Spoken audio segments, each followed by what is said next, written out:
বর্তমানে অনেক বাড়ি তলিয়ে গেছে। আমরা কোনো কোনো তো হ্যালো এভরিওয়ান, আসসালামু আলাইকুম। দেশে কিংবা বিদেশে যারা আমার এই ভিডিওটা দেখছেন, আমি উত্তরবঙ্গে থেকে বলতেছি। হচ্ছে যে আমাদের উত্তরবঙ্গে বন্যা একটু কম হয়েছে, তবে উত্তরবঙ্গের থেকে চট্টগ্রাম, কুমিল্লা ওই সাইডে আমরা দেখতে পাচ্ছি সোশ্যাল মিডিয়ায় বা বিভিন্ন সংবাদ মাধ্যমে বন্যায় একবারে ডুবে গেছে ওই সমস্ত এলাকা। তো হচ্ছে যে আমার এই ভিডিওটা যারা দেশে কিংবা বিদেশ থেকে দেখতেছেন, তারা চট্টগ্রামবাসীর জন্য দোয়া করবেন। আল্লাহ পাক যেন তাদেরকে হেফাজতে রাখে।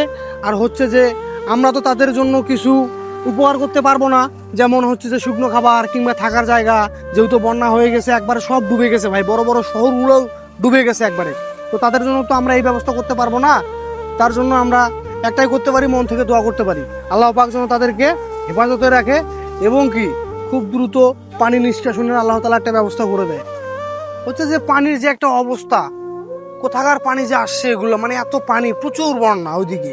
আমাদের উত্তরবঙ্গে কিন্তু বন্যা একটু কম হয়েছে। যেমন আপনাদেরকে দেখেন, আমি কিন্তু নদীর সাইডে আছি।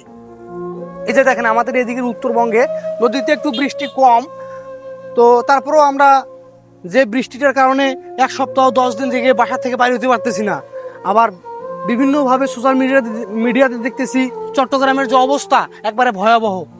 আপনারা চট্টগ্রামবাসীর জন্য দোয়া করবেন, আল্লাহ পাক যেন তাদেরকে হেফাজতে রাখে। ধন্যবাদ সবাইকে, ভিডিওটি শেয়ার করে দিবেন।